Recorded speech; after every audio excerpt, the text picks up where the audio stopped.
Pagi ini kita masih dalam pembahasan bagaimana kita mengurus jenazah. Dan jenazah itu adalah termasuk kita. Kita ini akan menjadi jenazah. Di mana insya Allah kalau kita perhatian kepada jenazah, nanti kita diperhatikan saat jadi jenazah. Tentu sesuai kemampuan. Ya. Bukan menghindar, maksudnya bukan takut. Kalau menghindar, takut, atau selalu memperturutkan kesibukan, tetangga meninggal, nggak peduli, ada yang ngurus apa tidak, nggak peduli, padahal nggak ada ahli warisnya misalnya, biarin itu ada Pak RT ini misalnya begitu. Nah itu termasuk perbuatan yang akan merugikan diri sendiri. Karena saat kita jadi jenazah nanti, akan ditentukan bagaimana perhatian kita terhadap jenazah. Nah, sebaik-baik muslim adalah yang mampu mengamalkan minimal fardunya. Fardunya mengurus jenazah itu kan ada 4. Yang pertama, memandikan. Memandikannya bagaimana? Nah, nanti akan kita bahas. Pada pagi ini kita akan membahas cara memandikan jenazah. Yang kedua, setelah dimandikan, menyolatkan. Sholatnya bisa apa belum? Nah itu kita mulai saat ini, kalau kelewat yang kemarin-kemarin kelewat, mulai saat inilah di apa disebutnya, di cross check, di muhasabah. Kita ini aslinya sudah bisa sholat jenazah atau belum? Kalau ada doanya apa yang belum dihafal, kita hafalkan. Gitu, enggak lama, insya Allah sehari juga hafal. Nah setelah kita bisa atau mampu menyolatkan, yang ketiganya adalah mengafani. Biarin ada Ustadz Jamal ini, ya bukan begitu. Kita semua punya tanggung jawab mampu mengafani minimal orang tua kita atau anak cucu kita. Tidak mengandalkan seseorang yang sudah menurut kita menjadi profesi mereka. Jadi kemampuan kita dalam mengurus jenazah sampai kepada mengafani itu dituntut dalam agama. Kemudian yang terakhir adalah menguburkan. Nah, insya Allah kalau mengubur sih gampang gitu ya. Diaduk digeduk ya, dia digali lalu dimasukin diurut gitu. Tidak juga demikian, ada tata caranya secara syariat agama. Nah, yang pertama kita bahas adalah cara memandikan mayit. Cara memandikan jenazah atau memandikan mayit itu secara garis besar ada 2 cara. Yang pertama cara sederhana, yang keduanya cara sempurna. Kalau cara sederhananya begini, yang penting mayit itu diguyur pakai air dari atas atau dari kepala sampai ke kaki secara merata. Udah selesai itu. Itu cara sederhana. Nah, tentu kita tidak ingin sesederhana itu. Apalagi di zaman sekarang sudah ada sampo, ada sabun, ada sarung tangan, begitu ya. Dan ada fasilitas-fasilitas lainnya yang tidak sesulit dulu. Kalau dulu kita masih ngalamin kali orang-orang tua kita yang kalau dimandikan, siapin gedobong pisang, anak cucunya selonjoran, lalu si jenazah di atas di pangkuannya, kan begitu ya. Kalau sekarang enak, ada pemandiannya ada selangnya, terus airnya tinggal buka kerannya, mengalirnya ada pembuangannya. Ini becek-becekan, ya Allah, saya prihatin melihat pengalaman orang dulu. Nah itu disebutnya cara sederhana. Cara sempurnanya beberapa hadis menjelaskan. Di antaranya, yang pertama, hendaknya mayit dimandikan di tempat tertutup sehingga tidak bisa disaksikan oleh semua orang. Yang bisa menyaksikannya hanya orang-orang tertentu yang mendapat hak mengurus memandikan jenazah. Siapa yang punya hak mengurus memandikan jenazah itu diantaranya adalah sesama jenis. Kalau mayitnya perempuan berarti yang memandikannya perempuan. Apakah itu ibunya, ataukah anaknya, saudaranya, kakaknya, atau wanita ajnabiyah yang lainnya. Yang penting sesama perempuan. Ya. Dalam hal ini Nabi waktu anaknya meninggal namanya Siti Zainab dan beliau sudah termasuk dewasa ya dan punya suami begitu. Wanita dewasa meninggal namanya Zainab. Di zaman sekarang masih enggak ada nama wanita Zainab? Masih ada. Anak-anak kita udah mulai jarang dinamain Zainab. Udah mulai nggak ada ya. Namanya Sheila. Oh, udah. Iya, orang dulu Sidul itu. Orang sekarang nama kemodernan ke barat-barat. Arab, Inggris ya, barat. Nah, saat itu ada wanita Ansor namanya Umi Atiyah, dipanggilnya Umi Atiyah, nama aslinya si Nusaibah. Jadi Nusaibah ini wanita yang luar biasa, yang kalau ada perang selalu ikut, kalau ada perang itu perang Islam. Dan puncaknya di perang Uhud itu beliau terjun langsung bawa pedang. Biasanya sih kalau perang tuh bawa P3K, ada obat merah kalau sekarang ya, ada perban mengurus orang-orang yang kena luka saat perang, bawa makanan. Itu Zainab. Maaf, itu Umi Atiyah atau yang disebut dengan Nusaibah. Nah, kepada Umi Atiyah ini Rasulullah bersabda begini, wahai Umi Atiyah, tolong urus tuh jenazah Zainab. Nanti dimandikan caranya begini. Kalau sudah selesai, bilang, ya, sampaikan lagi kepadaku. Nah, itu artinya bahwa Nabi selaku ayahnya tidak memandikan anaknya walaupun itu anaknya, karena di situ status atau jenis kelamin Nabi dan anaknya berbeda. Nah, nabinya laki-laki, anaknya perempuan, maka menyuruh orang lain yang perempuan yang sesama jenis untuk memandikannya. Ya, jadi begitu. Berikutnya lagi adalah yang pertama tadi dimandikan di tempat yang tertutup. Yang keduanya sesama jenis yang memandikannya. Nah, memang ada sih Pak kondisi yang membolehkan yang lain jenis memandikan boleh. Di antaranya suami boleh saat istrinya meninggal, atau sebaliknya, ya, istri bisa memandikan saat suaminya meninggal. Yang membolehkan ini adalah karena adanya hak-hak disebutnya melihat aurat.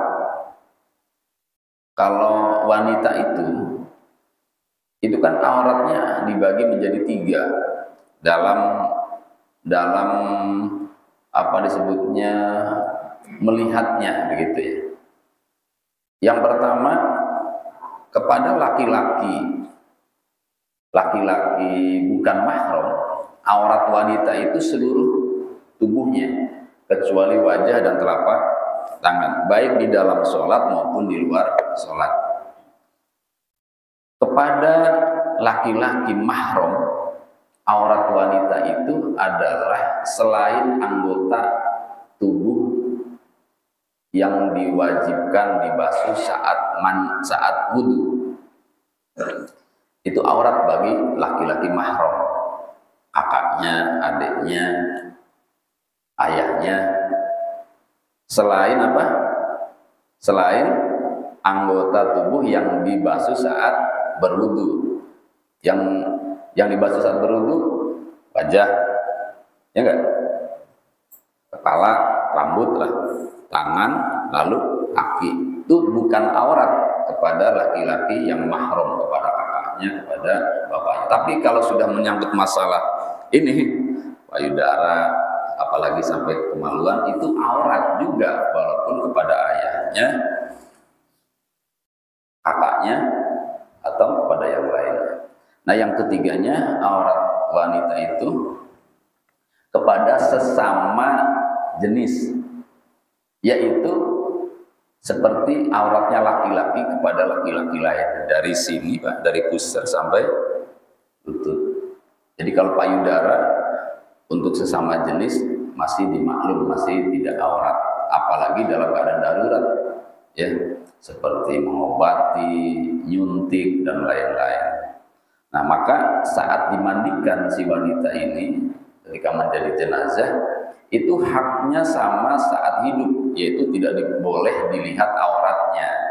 Maka nanti teknisnya bagaimana dengan menutupinya dengan secarik kain yang bisa menutupi auratnya, sehingga saat dimandikan itu tetap auratnya tertutup, airnya dimasukkan, ya, tangannya meraba untuk membersihkan, sehingga terjaga terus-menerus auratnya tidak terlihat, tidak terbuka, gitu. Nah, yang berikutnya adalah yang memandikan adalah orang yang paling dipercaya. Kata Nabi Shallallahu Alaihi Wasallam, la yaghsilu mautakum illal ma'munun. Tidak berhak memandikan, tidak boleh memandikan, janganlah memandikan orang-orang mati kalian kecuali orang-orang yang dapat dipercaya di antara kalian. Kita kan tidak sama Pak, ada yang mulutnya ember, gampang cuap-cuap, ketahuan ada benjolan dikit aja cerita, kan gitu ya, ih benjolannya gede banget gitu misalnya. Nah, jangan sampai ada orang yang memandikan yang punya sifat akhlak seperti itu, menjaga aib mayit atau jenazah atas kekurangan-kekurangan yang dimilikinya.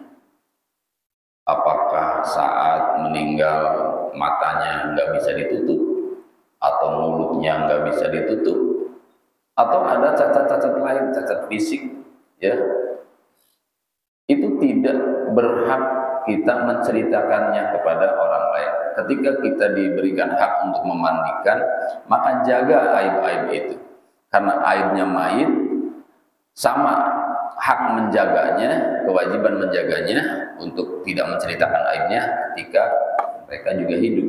Jadi hak orang hidup dan hak orang mati dalam hal ini sama, tidak boleh diceritakan aibnya. Kalau kita menceritakannya masih tergolong ghibah, atau disebutnya apa kalau kita ngerumpi, itu berdosa. Ya. Nah, setelah itu ini sedang bicara memandikan mayit dengan cara sempurna, ya, sedang bicara memandikan mayit dengan cara sempurna. Artinya boleh-boleh saja siapa aja memandikan sah. Mayitnya sih nggak jadi masalah Pak. Mayit mah orang nggak bisa ngapa-ngapain, jangankan protes, ya. Apa bisik-bisik aja nggak bisa, apalagi protes. Makanya diam saja. Yang berdosa dan tidak berdosa adalah yang memandikannya, kitanya yang hidupnya dijaga dari hal-hal seperti itu. Yang berikutnya, cara memandikan yang sempurna itu adalah menempatkan mayit di tempat yang tinggi, biar nanti air yang digunakan untuk memandikannya tidak memercik kembali ke tubuh mayit. Kalau sekarang kita sudah dimudahkan oleh teknologi, tempat mandinya stainless, nggak berkarat, langsung mengalir. Kalau zaman dulu maksudnya jangan ditaruh di keramik lalu kita mandiin, yang begitu. Ya minimal ada lekar lah, biar si mayit itu ada di atas permukaan lantai. Itu hukumnya sunnah. Lalu hendaknya yang memandikan jangan satu orang, minimal itu 3. Yang satu mengalirkan air, yang kedua menyiapkan peralatan seperti sabun, kafur barus dan lain-lain, yang tiganya gosok-gosok mayit dan menyiramkan air kepadanya. Dan selanjutnya lagi, mayit hendaknya selalu terus-menerus tertutup auratnya. Bahkan Nabi SAW ketika beliau wafat, kan para sahabat bingung. Ini memandikan Nabi gimana nih? Apa dibuka pakaiannya, ditelanjangin, atau tetap dengan bajunya? Itu lama, Pak. Kebingungan para sahabat itu lama. Sehingga dikisahkan dalam sebuah hadis ini diriwayatkan oleh Ibnu Majah, Abu Dawud dan Imam Baihaqi dari Sayyidah Aisyah radhiyallahu anha. Itu sampai dalam kebingungan itu mereka duduk, kalau kita lihat sinetron Nabi Binil gitu ya, itu bingung sambil berpikir ada nggak ajaran wasiat atau pesan Nabi saat beliau meninggal nanti dimandikannya dengan cara seperti apa, bagaimana. Tiba-tiba tertidur mereka, tertidur semua. Ini hadis riwayat dari Sayyidah Aisyah. Tertidur semua. Sedang tidur itu tiba-tiba ada suara yang keluar dari pojokan rumah. Ketika dimandikan, Nabi jangan dibuka pakaiannya, dimandikan dengan pakaiannya, begitu, dengan bajunya, baju gamisnya. Jadi saat dimandikan tidak dibuka Nabi bajunya. Jadi disiramkan air, gosok-gosok badannya, tapi bajunya tidak dibuka. Itu seperti itu. Kalau kita sih pakai kain yang bergambar bagusnya, Pak. Jangan kain yang polos. Kenapa yang bergambar? Karena dengan kain bergambar itu dapat mengurangi bentuk tubuh. Ya, kan beda disebutnya, orang Jawa bilang si galernya tubuh gitu. Bahasa Indonesianya apa ya, galer ya, bentuk tubuh gitu. Jadi kelihatan. Kalau dengan pakaian polos itu kelihatan. Maka baiknya dengan pakaian yang bergambar. Batik kalau di Indonesia ya, batik. Nah, berikutnya untuk menyempurnakan pemandian jenazah, lebih utama menggunakan air dingin daripada air hangat atau panas. Kenapa demikian? Karena dengan menggunakan air panas atau air hangat itu dapat mempercepat proses pembusukan. Tapi kalau air dingin memperlambat proses pembusukan. Maka sebaiknya pakai air yang dingin. Yang nggak usah dikasih es, biasa aja lah, air adem lah gitu ya. Nah demikian ya. Itu tujuannya seperti itu, biar memperlambat proses pembusukan. Lalu apalagi yang menjadi kesempurnaan memandikan jenazah? Yang memandikannya diusahakan pakai sarung tangan. Itu Pak. Kenapa pakai sarung tangan? Karena dapat satu, mengurangi fitnah ya. Fitnah itu maksudnya perasaan yang enggak kalau zaman sekarang itu takut ada penyakitnya, takut ada korengnya dan lain-lain kan ya, bisa menyebabkan was-wasnya hati saat memandikan. Yang keduanya, dengan sarung tangan itu lebih bersih daripada sekedar dengan telapak tangan. Nah kalau sekarang sarung tangan sudah banyak dijual, sudah jadi. Walaupun demikian ya boleh-boleh saja buat sarung tangan sendiri pakai kain kafan ya, belok-belok lalu dijahit misalnya ya, saya sering menyaksikan ambil di Jakarta seperti itu. Nah, itu boleh-boleh juga seperti itu ya. Jadi untuk membersihkan kotoran itu lebih efisien daripada dengan telapak tangan yang tidak pakai sarung tangan. Kemudian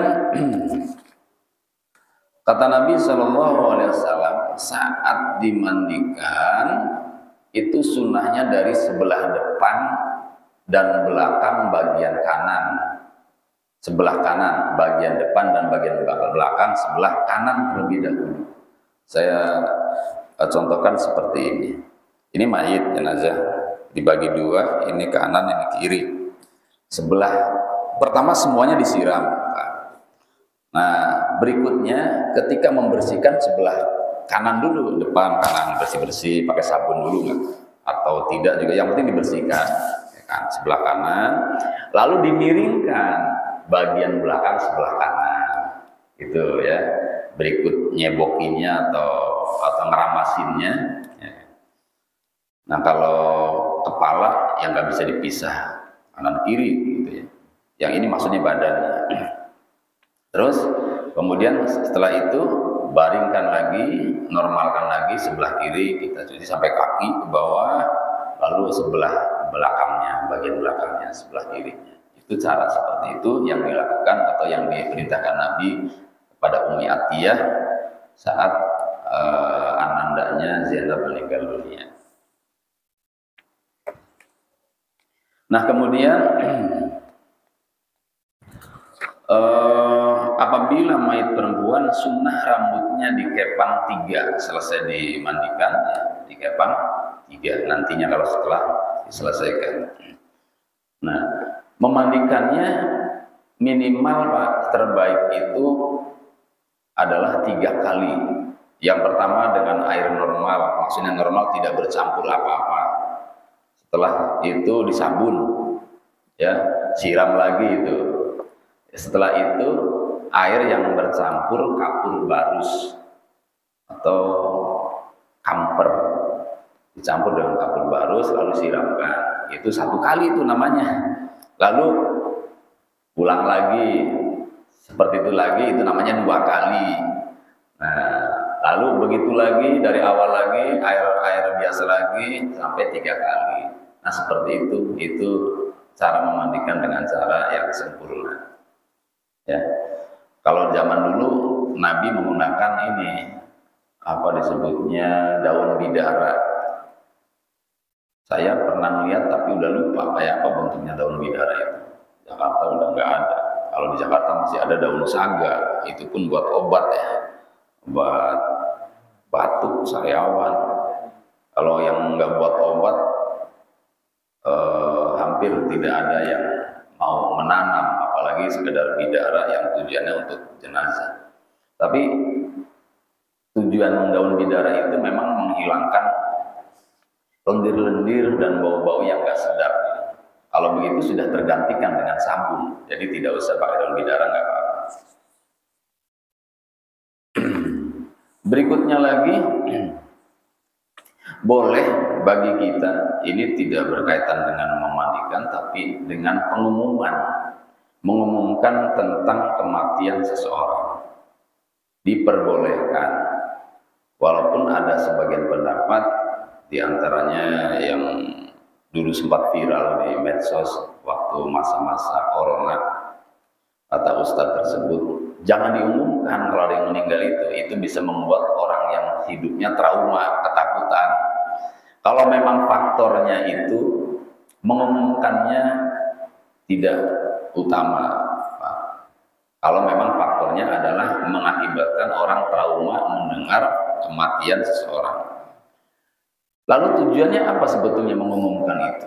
Yang pertama, tujuan dari mengumumkan ini adalah biar yang tidak tahu menjadi tahu, sehingga dia bisa bertakziah, bisa mengurus jenazah, bisa menyolati sampai bisa mengantar kepada pembaringan terakhirnya, yaitu di makbarah.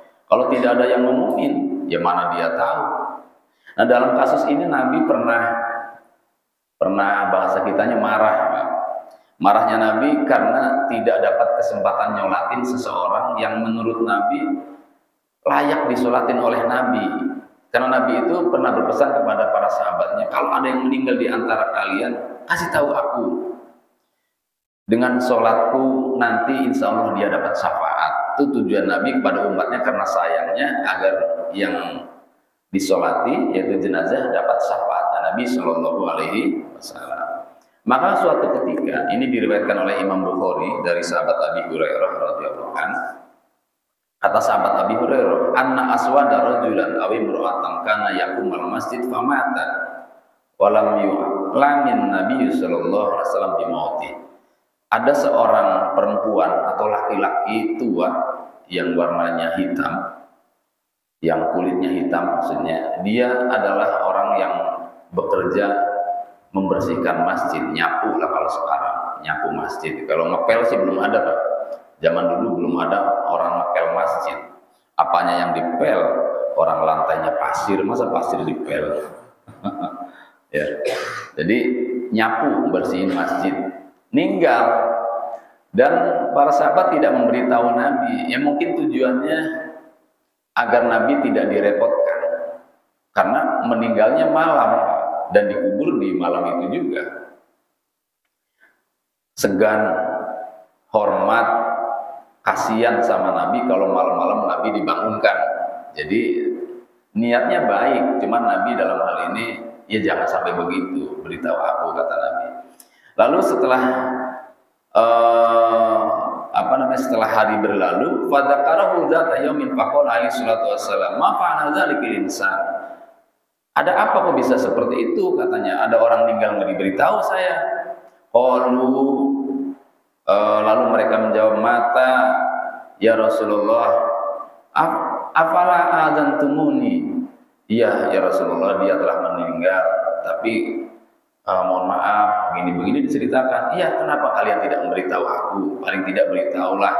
Faqalu innahu kana kadza wa kadza qissatah. Qala fadluni ala qabri. Kalau begitu tunjukkan di mana kuburnya. Setelah Nabi tidak mendapat kabar tentang meninggalnya seseorang, lalu Nabi minta ditunjukkan kuburnya di mana. Fa'ata qabrahu fasalla alaihi. Setelah itu Nabi mendatangi kuburnya, lalu Nabi sholat jenazah di sana, sholat mayit. Biasa takbir 4 kali. Pertama baca Al-Fatihah, takbir kedua lalu baca sholawat, takbir ketiga baca doa untuk mayit, takbir keempatnya baca doa untuk kita, lalu salam. Itu di atas kubur, Pak. Jadi kalau mau mengikuti Nabi, kalau kita tidak kebagian menyolati jenazah, bisa setelah dikubur lalu kita berdiri di sebelah timur jenazah, ya, berdirinya tetap memenuhi syarat-syaratnya sholat, punya wudhu, dan harus berada di tempat yang suci. Jangan pakai sandal, jangan pakai sepatu, tapi juga jangan nginjek tempat yang dimana dimungkinkan tempat itu tidak suci. Bagaimana tuh caranya? Caranya bisa digelar tikar, bisa juga kita berdiri di atas sepatu kita atau di atas sandal kita. Sandal dan sepatunya jangan dipakai, dilepas, tapi kita berdiri di atasnya. Itu namanya kita berdiri di tempat di atas, di alas kaki kita yang atas itu suci. Kalau bawahnya kan najis, bisa jadi najis. Maka begitu caranya. Dan menyolati jenazah itu, Pak, memang fardu kifayah. Artinya fardu kifayah itu kalau sudah ada yang nyolatin, yang lain tidak wajib menyolati. Tidak wajib menyolati itu bukan berarti tidak boleh menyolati dan tidak ada pahala bagi orang yang nyolati. Boleh kita menyolati dan dapat pahala. Pahalanya pahala wajib kifayah. Kalau pahala wajib kifayah kan di atas sunnah. Sayang maksudnya kalau tidak sempat menyolati lalu kita tidak nyolati. Apalagi yang dikenal itu, yang meninggal itu adalah orang dekat kita, orang yang sangat dihormati, orang yang sangat disayangi. Misalnya, ya namanya di Jakarta kan umumnya, Pak, tidak semua orang dapat kesempatan nyolatin jenazah. Ada yang meninggalnya hari Senin, hari efektif kerja, kan begitu ya. Maka kalau takziah, ini saran saya, Pak, kalau takziah kepada orang yang meninggal, kalau sekiranya besok tidak bisa nyolati, sholati saat takziah. Maka memang sebetulnya mayit itu baiknya segera dimandikan, segera dikafani. Siapa tahu yang takziah itu nantinya tidak sempat ikut menyolati. Maka malam itu minta izin. Mana anaknya? Mana suaminya, mana istrinya? Mohon izin, saya besok nggak bisa. Kan sholatin besok kan? Ya, mohon izin saya mau nyolatin sekarang. Ya silahkan, karena sudah siap. Dan syaratnya mayit mulai boleh disolat itu saat dia sudah dimandikan, sudah dikafani. Ya, begitu. Jadi mengumumkan boleh, tapi waktunya jangan malam-malam ngumumin, ganggu orang tidur lagi. Habis subuh lah, habis selesai sholat subuh umumkan. Tadi malam, ya biasalah inna lillahi wa inna ilaihi raji'un, begitu ya. Telah meninggal dunia Bapak siapa? Pak Ahmad misalnya. Nah, tujuannya adalah untuk apa? Untuk memperbanyak doa kebaikan untuk si mayit. Jadi apalagi nyolatinnya lebih banyak dari 40. Itu insya Allah janji Nabi, kata Nabi, siapa mayit yang disolati oleh lebih dari 40 itu dapat syafaat. Artinya tidak dapat siksa kubur nantinya kalau disolati oleh 40 orang lebih. Apalagi sampai 100, luar biasa. Maka kan dalam hal ini boleh menunda mengubur jenazah kalau niatnya untuk kebaikan jenazah. Nabi itu kan meninggal hari Senin, tapi dikuburkan hari Rabu. Coba berapa hari itu Nabi tidak dikubur? Padahal Nabi sering menyampaikan kalau ada orang meninggal cepat-cepat diurus, cepat-cepat dikubur. Tapi Nabi sendiri saat meninggal tidak langsung dikubur. Beliau sampai melalui 2 hari, ya, Senin meninggal, hari Rabu baru dikubur. Alasannya adalah karena saat itu yang nyolatin nggak putus-putus, orang datang nyolatin nggak putus-putus, dan itu tujuannya untuk kebaikan jenazah. Maka kalau tujuannya untuk kebaikan jenazah, tidak mengapa menunda proses pemakaman jenazah. Misalnya kalau disolatin jam 10, ini jamaah paling 7 orang. Tapi nanti kalau sholat duhur di musola itu biasanya lebih dari 20 orang, bisa 40 orang. Nah, maka menunda mengubur jenazah untuk kebaikan jenazah itu baik. Atau sudah punya rencana atau sudah ada wasiat dari jenazah, nanti kalau saya meninggal yang nyolatin Pak Kiai Jazuli misalnya. Dengan demikian nanti kalau beliau yang nyolatin, nanti santrinya pada ikut nyolatin. Nah, itu berarti tujuan nyolatinnya, tujuan menundanya adalah untuk kebaikan jenazah. Itu nggak apa-apa menunda. Tapi kalau tujuan menundanya karena untuk kepentingan yang hidup, itu tidak disunahkan. Misal, terlalu jangan dikubur, anaknya belum datang, masih di Surabaya. Nah, itu untuk kebaikan jenazah atau untuk kebaikan yang hidup? Hidup itu tidak disunahkan menunda, ya, dikubur segera. Karena kalau jenazah ini benar-benar orang soleh, orang yang takwa, orang baik, maka sudah dinanti dengan kebaikan yang Allah berikan.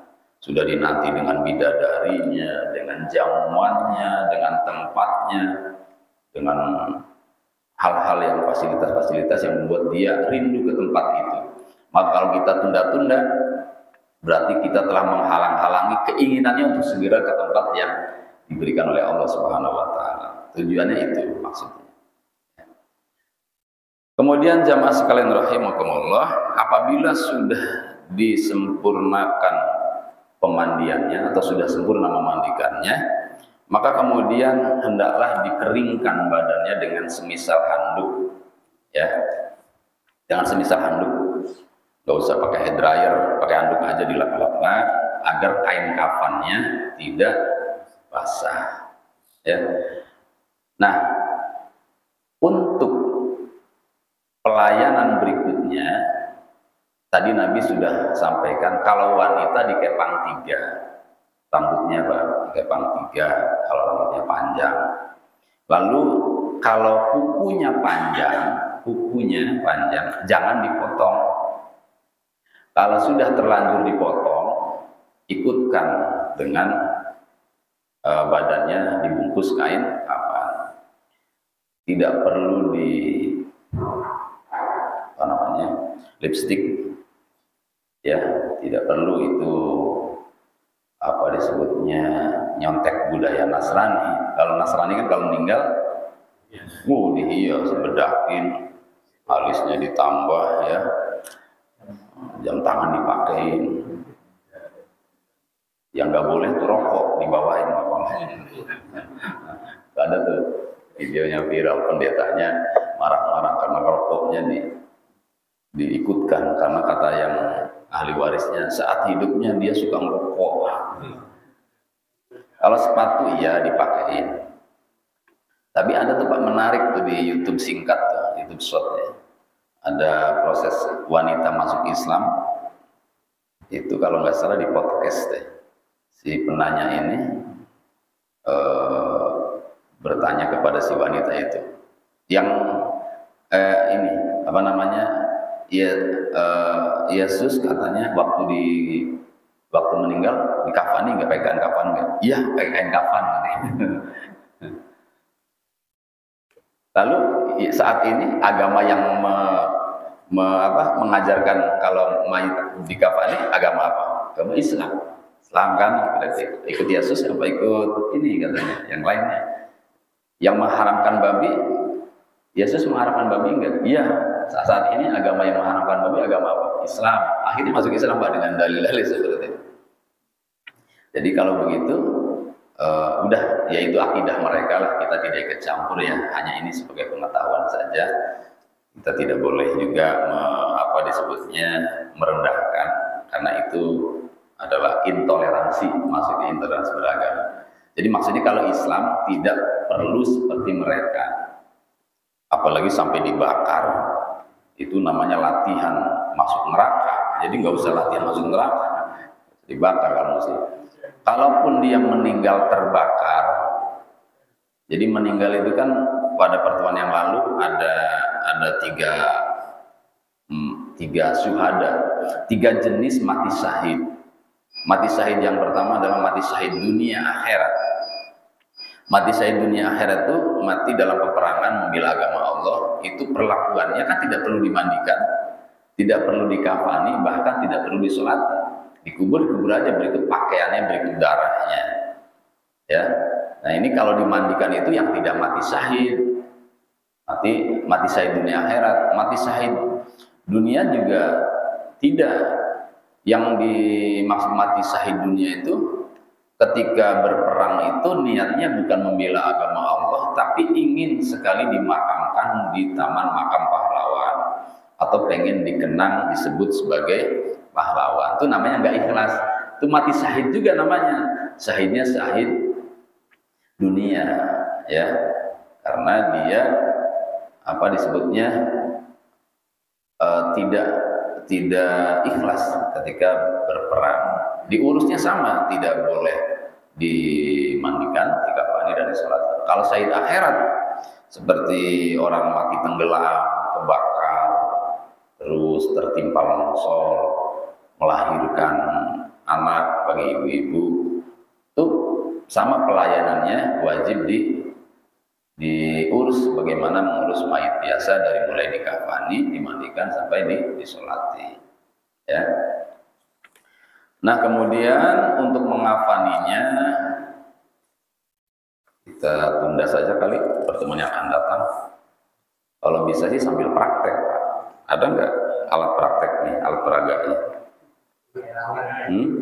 Maksudnya kalau ada alat peraganya, siapkan saja ininya, disebutnya kain kafannya, nanti saya bawa bonekanya. Atau ada yang siap jadi mayit? Ada. Pakai itu Pak, diundi. Ya. Kain kafan lengkap dengan itunya, dengan kapasnya, ya kan ada tuh ya. Buat inventaris atau buat cadangan siapa lah yang mau duluan. Barangkali ada yang mau tanyakan, silakan. Ya. Kita tuh ada budaya sholat goib kan. Maksud saya, apakah ada batas waktu kapan kita sampai bolehnya bahasa sholat goib? Karena ya saya tahu kalau di kantor ini ya sering banget gitu. Yeah. Baik, sholat goib itu memang ada ketentuannya. Di antaranya adalah saat kita tidak bisa menyolati secara langsung karena ada kendala-kendala yang disebut dengan uzur syar'i, apakah kejauhan, itu pernah dialami oleh Nabi Shallallahu Alaihi Wasallam sehingga menjadi dalil bagi orang yang mau sholat gaib. Saat raja siapa namanya, Raja Habasyah meninggal, itu dikabari Nabi karena Nabi pernah dapat budak dari beliau dan beliau masuk Islam, sehingga ketika meninggal Nabi tidak bisa menyolati karena jauhnya lokasi, lalu Nabi sholat gaib. Nah dari pengalaman ini, dan itu sudah berlangsung lama Pak, tidak ada batas sholat gaib bagi kita sampai kita menemukan waktu yang kita mampu. melakukannya, tidak ada batasnya. Dan tidak harus berjamaah, boleh sendiri. Didengar ada ulama meninggal dunia, ya Allah, ulama itu meninggal dunia. Lalu kita nggak bisa ke sana, sholat saja di sini. Dan posisi jenazah tidak harus ada di depan kita. Boleh jenazahnya di Jawa, kitanya di Jakarta, atau jenazahnya di Banten, kitanya di Jakarta, itu nggak apa-apa. Jadi sekali lagi tidak ada batas waktu menyolati jenazah. Gitu. Maksudnya sholat gaib ya, tidak ada batas menyolati sholat gaib. Ada lagi? Iya, silakan. Kan tadi kan kata Ustaz ya, ada kalau kebakar itu, kalau matinya kebakar itu kan ada ya. Ya, sahih. Itu tanggapan Ustaz yang di Mongol itu gimana Ustaz? Itu kan dalam tanda kutip itu kan banyak kemakmuran ya. Itu apakah ada atau syahid atau bagaimana? Iya, syahid tidaknya seseorang disebut syuhada atau syahid itu pertama syaratnya dia beriman. Beriman pada Allah maksudnya. Sama dengan begini, mati hari Jumat itu bagus. Tapi ada syaratnya orang beriman. Mati di Mekah, di Madinah bagus. Ada syaratnya beriman. Itu kata kuncinya. Begitu juga kebakar, melahirkan, dan lain-lainnya, itu syaratnya adalah ada iman. Kalau sekedar kebakar saja tidak ada iman, ya tidak masuk kategori syahid. Jadi syahid itu dari kata syuhada, dari kata syahida yashhadu, dia bisa berubah menjadi syahadat, bisa berubah menjadi tasyahud, bisa berubah syahid, syuhada, itu dari akar kata syahida yang artinya menyaksikan atau disaksikan. Maksudnya disaksikan oleh para malaikat bahwa dia ini meninggal dalam keadaan baik. Karena bencana alam itu Allah yang menciptakan, termasuk kebakaran, yaitu bencana alam namanya ketiban longsor, kena tsunami, itu bencana alam. Jika mereka adalah orang-orang beriman, itu syahid akhirat. Ya begitu ya, syaratnya iman ya. Ada lagi? Ya, waalaikumsalam. Kalau untuk menyolatkan jenazah perempuan dengan pria itu imamnya itu kan kadang-kadang posisinya beda ya. Apakah itu ada hadisnya? Kadang-kadang kalau yang laki itu harus di kepala, nah, kalau yang perempuan harus di tengah. Itu apa memang seperti itu? Apa? Iya, sebenarnya nanti akan ada penjelasannya, tapi nggak apa-apa mengingat. Untuk baiknya menyolati, kan diantaranya adalah yang menjadi imam orang yang tersayang, yang terdekat. Kalau ayah yang meninggal, ibu yang meninggal, anaknya yang laki-laki yang jadi imam, itu sebaiknya seperti itu. Makanya kemampuan menyolati jenazah itu bukan diserahkan kepada ustadz atau amil atau naib dan lain-lain. Tidak, kemampuan mengurus sampai kepada tahap terakhir menyolati dan menguburkan itu adalah sebaiknya kemampuan kita semua selaku muslim, karena untuk jaga-jaga orang tersayang di antara kita meninggal. Itu yang pertama. Yang kedua, untuk kesempurnaan nyolati itu adalah jika mayitnya perempuan, maka si imam ini lurus dengan pinggulnya. Jika mayitnya laki-laki, si imam ini lurus dengan kepalanya. Ini bukan wajib, bukan rukun, tapi utama. Sholat sendiri atau seorang imam. Jadi kalau laki-laki lurus pinggul, kalau perempuan lurus pinggul, kalau laki-laki lurus kepala. Sehingga kalau ada mayit rame-rame, tiba mayitnya ada lima nih ya. Maka posisi meletakkannya tidak sama, tidak sejajar begini, ini kepala lurus, tidak. Ini mayit laki, nanti sebelahnya mayit perempuan, ini lurus ya. Si laki-laki kepalanya lurus dengan pinggul, zigzag jadinya. Jadi kepala mayit laki-laki lurus dengan pinggul perempuan, sehingga ketika imam menyolat itu udah langsung jadi otomatis ya, dia selaku imam untuk laki-laki, imam untuk perempuan. Kalau misalnya ada musibah, meninggalnya bareng, kecelakaan kan bisa terjadi, atau ada musibah lainnya, wabah dan lain-lain gitu. Itu ada hadisnya ya. Ya silakan. Assalamualaikum warahmatullahi wabarakatuh. Waalaikumsalam. lama Pak, saya jamaah jauh gitu. Bisa dulu ketua RT seumur di sini. Oh gitu, ya. Jadi saya yang termasuk masjid pertama ini Haji Jaya. Kemudian saya minta Rambi itu dari Pak Haji Kaimar, mau ngurus sertifikat, kemudian bapak-bapak yang saya ketemu dulu ketua KPU yang pertama kali di sini. Dan ketua RT sini dan dengan Pak Solo adik saya. Yang pertama, sholat jenayah itu sangat besar manfaatnya. Pertama yang menjalankan itu kan dapat pahala 1 kilo. Iya betul. Kemudian kita mengantarkan ke kubur itu kan dapat 2 kilo. Yang saya katakan mengantarkan ini mengantarkan sampai ke makam itu dapat 2 kilo ya. Mengantarkan cukup mengantarkan atau kita menunggu sampai selesai prosesi pemakaman. Jadi kita mengantarkan ke makam itu sudah dapat 2 kilo atau sampai selesai pemakaman. Iya, baik, terima kasih. Kata Nabi, mengurus jenazah pahalanya besar. Siapa yang ikut menyolatkan maka dapat 1 kirot. Kalau sampai mengantar ke pemakaman dapat 2 kirot. Itu benar, hadisnya begitu. Sehingga sahabat bertanya, 1 kirot itu seperti apa sih Rasulullah? 1 kirot itu sebesar gunung Uhud, emas sebesar itu. Jadi hadiahnya dari Allah, ini emas segede itu diserahkan kepada kita. Jadi nggak usah apa namanya nyari-nyari emas. Udah dapat itu kalau kita nyolatin jenazah. Ya, kalau ikut ngubur itu dapat 2 kirot. Yang dimaksud bagaimana? Apakah sampai selesai?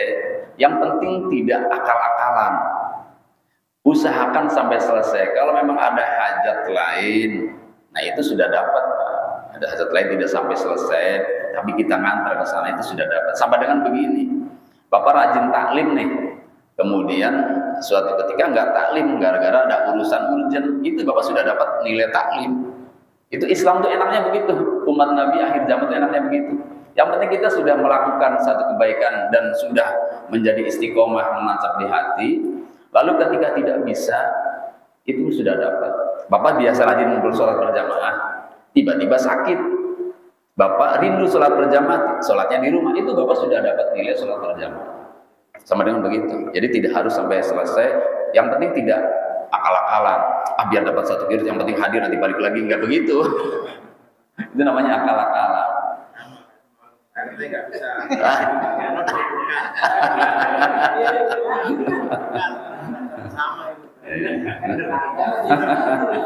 Iya. Nanti kalau kita akal-akalan nanti diakalin lagi dari malaikat. Cukup? Ada lagi? Baik. Keburu adem ya. Mudah-mudahan Allah Subhanahu wa taala memberkahi kita dengan ilmu dan amal soleh sehingga kita bisa selalu istiqomah cinta kepada apa yang diperintahkan oleh Allah untuk mengamalkannya dan cinta juga untuk meninggalkan sesuatu yang dilarangnya. Dan mudah-mudahan kita diwafatkan dalam keadaan husnul khotimah. Bismillahirrahmanirrahim. Alhamdulillahirabbil alamin. Wassalatu wassalamu ala sayyidina wa maulana Muhammadin wa ala alihi wa ashabihi ajmain. Allahumma waffiq imanana bi taufiqik wa ayyid bi ta'yidika. Allahumma waffiqna lima tuhibbu wa tarda waj'al amalana fi ridhak wa a'inna ala umuri dinina wa dunyana bi rahmatika ya arhamar rahimin. Allahumma anfa'na bima 'allamtana wa 'allimna ma yanfa'una wa zidna 'ilman nafi'a ya rabbal alamin. Wa sallallahu ala sayyidina Muhammad wa ala alihi wasallam. Walhamdulillahirabbil alamin. Assalamualaikum warahmatullahi wabarakatuh.